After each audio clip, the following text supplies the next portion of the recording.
how things are where you guys live, but they put new gas pumps up at our regular gas station, and they have televisions. With noise canceling headphones, it's time noise canceling headphones had a new slogan. Noise canceling televisions to make us laugh, playing comedians to make us laugh while we pump gas.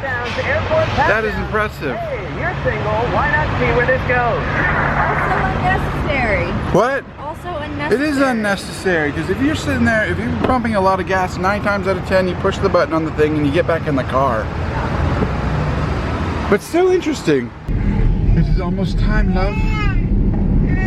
I have 14 minutes until I have to chug my juice. But it's dairy free and gluten free. Shout out for that. Thank you. Kosher. Oh, it's kosher. I imagine it would be hard to store and distribute if it had dairy in it. But I don't know, the chalky stuff you have to do when you like do the thing, the MRI things, they have dairy in them. Yeah, but I'm sure they mix them right before they bring them to you. I don't think they come mass. They come in a container like this. Oh. Tell them, guys. If you've had an MRI and had to drink the chalky stuff, tell them. I think it's actually a CT scan. It is time for Sarah to drink her orange glucose drink. Are you ready? Yep. All right. Chug! Chug, chug, chug.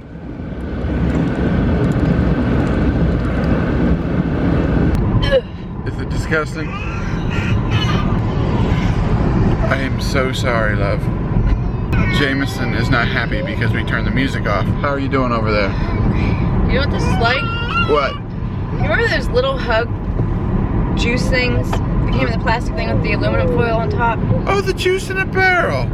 You remember the feeling you would get when you drank like 5 of those in a row? I always drank 5 of those in a row.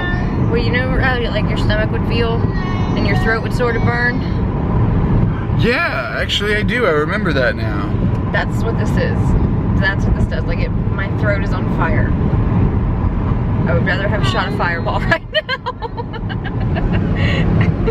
Fireball? Isn't that the stuff they said had like cyanide in it? Antifreeze. Antifreeze. That's just about as bad. Just about as bad.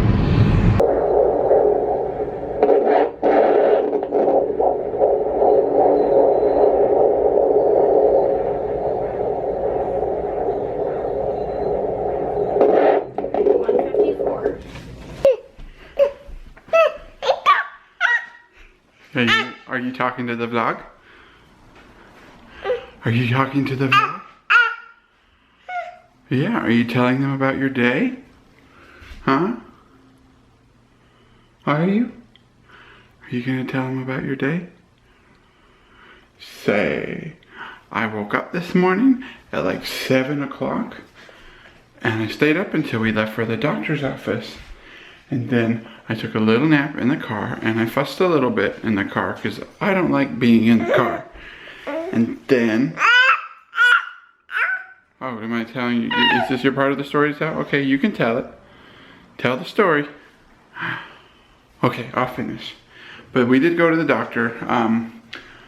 We didn't get a whole lot of footage because it wasn't that good of a doctor visit. In fact, we most definitely will not be going back to the same doctor. We got there, we sat down, we did a lot of waiting, and it became clear today that Sarah's wishes are not going to be met through this doctor. So now we are on the hunt for a new doctor. And, I'll let Sarah explain a little bit more about, what her search criteria is for a new doctor. It is a little bit stressful this late in the game, but we'll do it. We pull off everything we have to.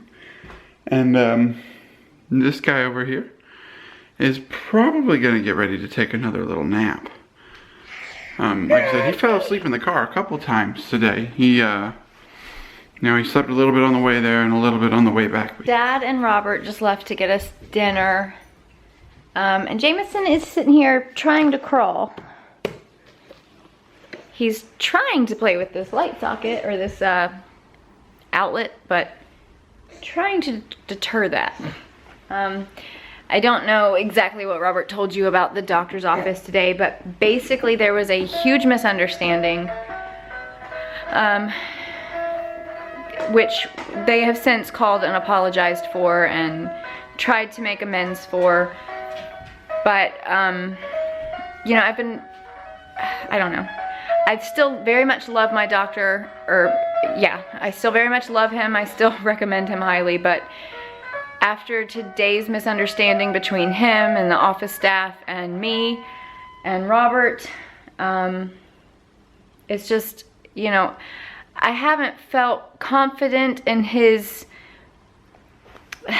not ability, but willingness to let me VBAC. Like, he says, yeah, you can VBAC, but every time I go, it's like, now don't forget, you can always schedule a C-section.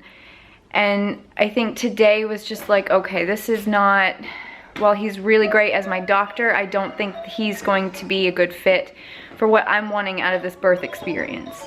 So I'm going to attempt to go find a midwife, which is what I've wanted, you know, this whole time. I wanted this with Jameson, but my mother and Robert were just really uncomfortable with that. And so, you know, I love Dr. Adams. And so I went with him, and, you know, we got our baby, which is fine, but the experience was not what I wanted. And I haven't been confident that this experience would be what I wanted. And now I think I'm just gonna go find a midwife. It's time for the promised golf ball story. Story time. But keep in mind, this story is not necessarily about a golf ball, but about the sweet and loving lady you guys know as Sarah. Just keep that in mind. How sweet and loving and how nice she is. But one day, I don't feel like I'm that sweet, loving, or nice. you are. I feel like I'm reasonably sweet, loving, and nice. Well, you are. But there was a moment in time where she was not so sweet, loving, and nice. I'll say she almost made a grown man cry, and she made him forget how to speak. But to start the story at the beginning, I drove her mom to work because I was borrowing her car. And on the way back to the house, I drove past a public golf course, and a golf ball hit our windshield. And when I say hit our windshield, I mean it sent like cracks through the whole thing, like kind of like a spider web, when you right in the center, just circling out all over the windshield, like you couldn't even really see through it. But I went to her grandparents' apartment, called her mom, said, look, I've never, had this happen before. Your windshield is broken beyond repair. And we didn't know what to do. And we didn't have a lot of money, so it wasn't like we could just go and replace it. So, we decided to, call the place, the golf course, and see what their procedure is when something like that happens. And they couldn't do anything for me. They said they weren't liable for everybody else because it was a public course, and that it'd be impossible to find the guy who hit the ball, and that we were kind of just on our own. So I went home to Sarah, freaking out about, the windshield and how much money it's going to cost to fix it. And this... Look at that outfit. What does it say? Ain't no mama like the one I got. Oh! But Sarah was not going to take that as the final answer. We had to pay for it ourselves, and there was nothing they could do. So she put on her best clothes. Let me rephrase that. Well, I called the guy, and I said, I lied, and I told him I was a paralegal, and that I worked, the town I'm from is a huge, like, the golfing capital of our state. And I happen to know a lawyer from that town. And so I told him I was a paralegal for this lawyer, and there were definitely some liabilities there. Yeah. And he said that, he didn't know what he could do for her. So we drove down there. Like I said, she dressed up in her best, lawyer-like clothes with, a little leather notebook. This was, like, in the heart of my illness. Like, could barely leave the bed. Oh, yeah, she was sick. But I was so angry at, like... The situation and the unfairness of it that I was like, you know what? Today, I can do this. And she did. She marched right in there with her, cloppy shoes. And she told this guy off. You know, uh-oh. Anyways, she told this guy off. You know, told him that somebody has to be liable for it, that, you know, it's not a safe environment, it's not, you know, the fault of the driver for getting hit by a golf ball. And he said, look, you know, the company here is not responsible for the individual golfers.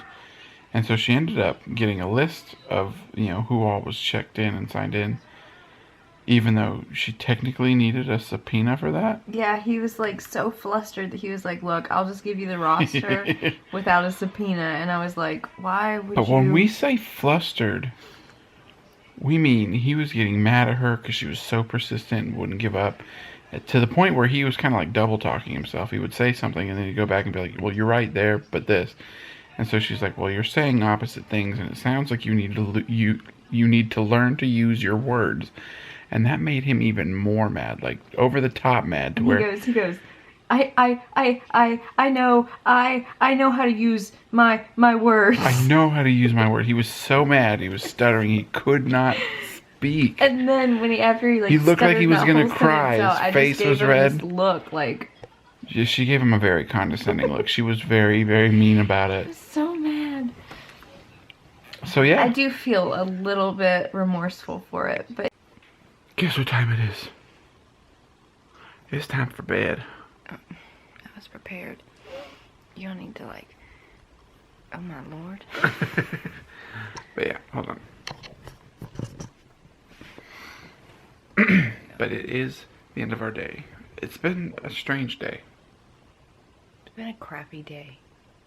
It's had its upsides. I mean, we've got a really cute kid. I'm 6 months pregnant and I have to go find a midwife. Yeah. I don't have to, but Well, I feel like I have to. silver linings. They're there. I fell asleep in my makeup and now my eyes feel like they're gonna like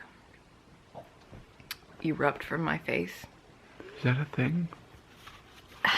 I know you've never slept in mascara, but when you wake up, it's like... You don't know that? Okay, I've never slept in mascara. But yeah, it's been a crappy day. And that juice made me sick. Because I'm actually hypoglycemic. Like, I have low blood sugar. I've had it since I was a teenager. And so when I drink that stuff... Like, the first time with James, it... Like, I could feel myself, like, kind of get cold and clammy. But I didn't, like, get sick. And this time I got sick. Like, I might pass out. I wonder if we're actually going to hear the results from that test. I better. I'm not redoing that. Excuse me. But it is time for subscribers shout out. We had to do it quiet because the baby's asleep. Well, he's actually awake. He's just sort of complacent right now. You all right over there? I have some the stress burps. But tonight's subscriber shout out is Lucy1977. Oh, it did it itself. We're so proud of you, Cannon. Oh yeah, but she said, I'll let Sarah read it because there's a lot on there. From reading it from this distance is more difficult. Lucy said, I was laughing.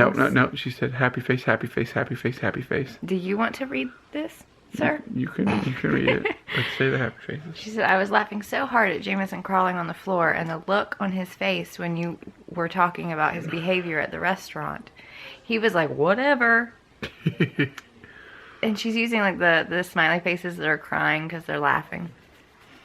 And she said, those chubby legs, I just can't. By the way, Sarah, flawless with the makeup and hat today. You looked marvelous. Thank you. Marvelous.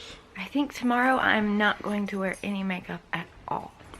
I think tomorrow we should have a lazy day to compensate for the crappy day. Yeah, I think so too. But that is going to be it for our vlog today. I'm sorry this is sort of a crappy vlog. It was just sort of like a weird day. Yep. Anyways, guys, give this video a thumbs up, subscribe, leave a comment. We will see you tomorrow. We're gonna have a better day tomorrow. Is it ever a later day than tomorrow? No, it's always the next day at 10 a.m. Eastern Standard Time, of course. Oh, sorry about the vlog today. That was his fault. Totally my fault. Somehow I scheduled it to upload on Monday. That was weird. I don't know how that worked. Had it at the right time of day, but on a Monday. So, bye. Bye. Bye.